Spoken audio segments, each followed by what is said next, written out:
Sir सबसे पहले बाजवा साहब वाले पूरे इस पे केस पे क्या कहेंगे? वो हाई कोर्ट भी मूव हुए हैं आज। देखो बात यह है, ये जो केस है ये इच्छा थी मुख्यमंत्री भगवंत सिंह मान की कि मैं कब कैसे किस तरीके से बाजवा साहब को जेल भेजने का काम करूं या उनके ऊपर एफआईआर लॉन्च करूं।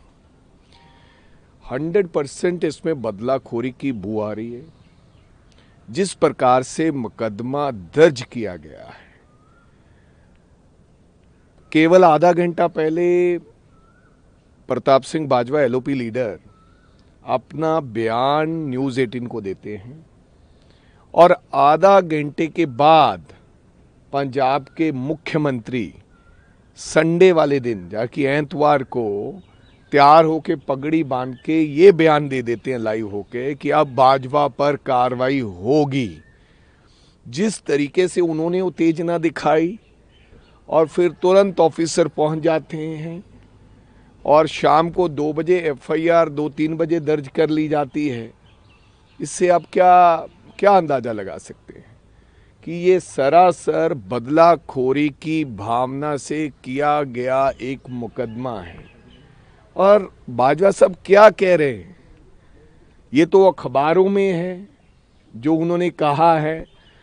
अखबार ने ये कहा है, ये न्यूज़ है कि 55 हैंड ग्रेनेड पंजाब के अंदर आए, अभी तक 9 लापता हैं, 9 की कोई इंफॉर्मेशन नहीं है। तो उन्होंने क्या किया? कुछ नहीं कहा। केजरीवाल साहब ने बहुत कुछ कहा। ऐसे अगर आप बात करेंगे तो आपने भी मिसलीड किया जब आपने कहा कि गोल्डी बराड़ को हमने पकड़ लिया है और जल्दी ला रहे हैं।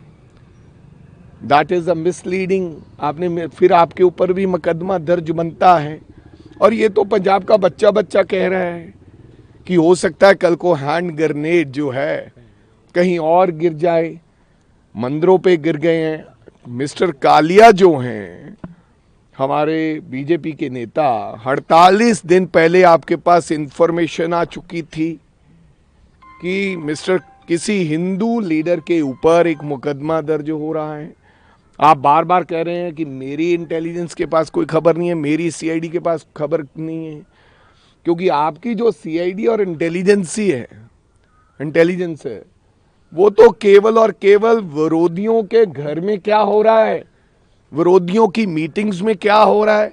अभी 3-4 लड़के यहां घूम रहे होंगे, मेरे पीछे लगाए होंगे उनके फोन टेप करने।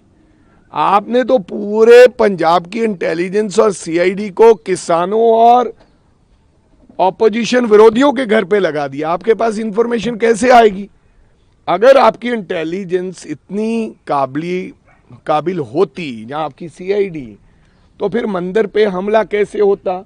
फिर को आपको पता लग जाना चाहिए था कि बाबा साहब अंबेडकर की मूर्ति पे आज खालिस्तान लिखा जा रहा है। आपको दिल्ली की इंटेलिजेंस ने बता भी दिया, इसके बावजूद भी आपसे कुछ नहीं हुआ। आपके पास इनपुट थी सिद्धू मूसेवाले के मर्डर की कि उसके ऊपर कभी ना कभी एम्बुश लग सकता है। आपकी फाइलें बता रही है और दिल्ली ने आपको अवगत कराया था। इसके बावजूद भी सिद्धू मूसेवाले की सिक्योरिटी हटा के आपने उनको मरने के लिए छोड़ दिया। तो मेरा कहने का जो सारा मैं बात कहनी चाहता हूँ, मौका ढूंढ रहे थे भगवंत मान किसी ना किसी तरीके से, जायज़ और नाजायज़।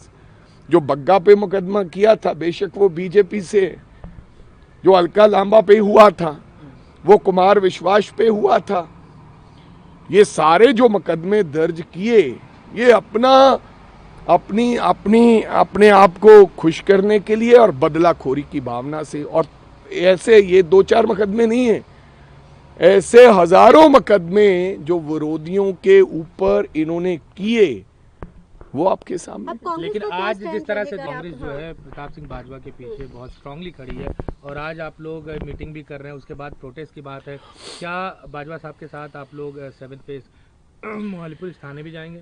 देखो बात यह है कि फंडामेंटल राइट है हमारा कोर्ट में जाना, कि हमारे पास विकल्प क्या बनता है। कल को लोग कहेंगे कि आप कोर्ट में जाना चाहिए था। हमने सबसे पहले कोर्ट में भी, बाजवा साहब ने आज एप्लीकेशन मूव की है हाई कोर्ट में, उसके बाद तुरंत 11 बजे हमारी सब सीनियर लीडर्स की मीटिंग हो रही है कांग्रेस कार्यालय में। कांग्रेस के कार्यालय में मीटिंग करने के बाद हम फिर प्रेस कॉन्फ्रेंस करेंगे और प्रेस करने के बाद अगली रणनीति तय होगी कि पुलिस स्टेशन कब जाना है, कब नहीं जाना है, क्यों जाना है। तो ये धरना प्रदर्शन एक जगह नहीं होगा, पूरे पंजाब में होंगे और ईंट से ईंट खड़का देंगे आम आदमी पार्टी की सरकार की और सरदार भगवंत सिंह मान की। सोने नहीं देंगे। जिस प्रकार से जब जिसको चाहा, जो मर्जी चाहा, कोई बात करने लगा, जिसने आपके खिलाफ बात कर दी, आपने मुकदमा दर्ज करके उसको पकड़ने का और डराने का काम किया।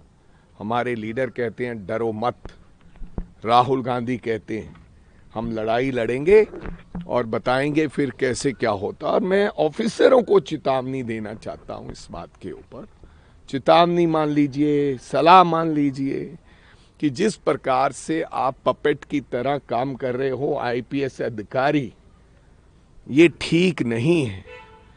ये कांग्रेस पार्टी भूलेगी नहीं।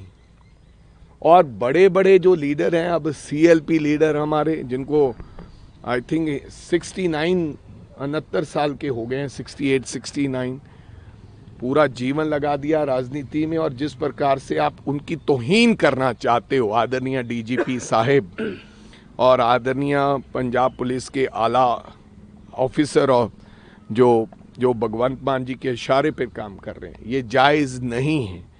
कभी कभी उल्टी गिनती भी शुरू हो जाती है।